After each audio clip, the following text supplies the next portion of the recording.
Jesus' Name. What a great hymn, ELW 634. Well, we're going to talk mostly about just the history of all this. The words for this hymn were written by Edward Perrone, and he was born in 1726. He was described as having the courage of his convictions, was not afraid to suffer for what he thought was right. He lived in the days of the Wesleys, and his dad knew both Charles and John Wesley. Well, Edwards was actually ordained in the Anglican Church, but eventually deferred to the evangelical movement of the Methodists. For some reason, however, he developed a strong antagonism towards the Church of England and began to express it in his behavior and his speech. This proved to be a source of trouble for the Wesleys. Edward is described as having a quick temper, impatience of authority, a touch of bitterness that grows into not being understood. He eventually left the Methodist movement and settled down with a dissenting congregation that he pastored until his death in 1792. The lyrics originally for this song had 8 verses, and the original title was "On the Resurrection, the Lord is King." Dr. Rippon, who's a Baptist minister, rewrote some of the stanzas and then added a last stanza. So even today, from hymnal to hymnal, you're going to find different lyrics.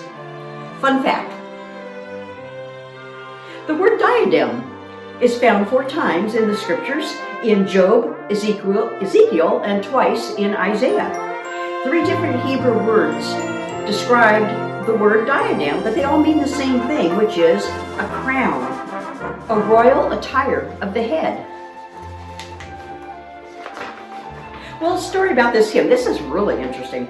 Reverend Scott was a missionary, and he was living in India in the 1800s. Well, one day, Reverend Scott met a native Indian tribesman in a traditional costume.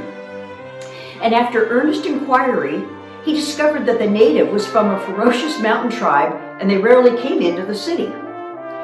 Well, feeling the need to visit this tribe and to share the gospel, Reverend Scott set out with a few meager provisions and his violin. After traveling for 2 days, Reverend Scott suddenly found himself surrounded by the party of warriors, the very tribe that he was seeking out, and the spears were all pointing to his heart. Fearing this was the end of him, he pulled out his violin and began to play. Closing his eyes, he tightly sang, "All hail the power of Jesus' name," in their language. When he came to the stanza, "Let every kindred, every tribe," he opened his eyes, and he was astonished to see that the spears had been withdrawn, and several of the warriors had tears in their eyes. For the next 2.5 years, he lived with them. He lived with the tribe, teaching them the way of salvation.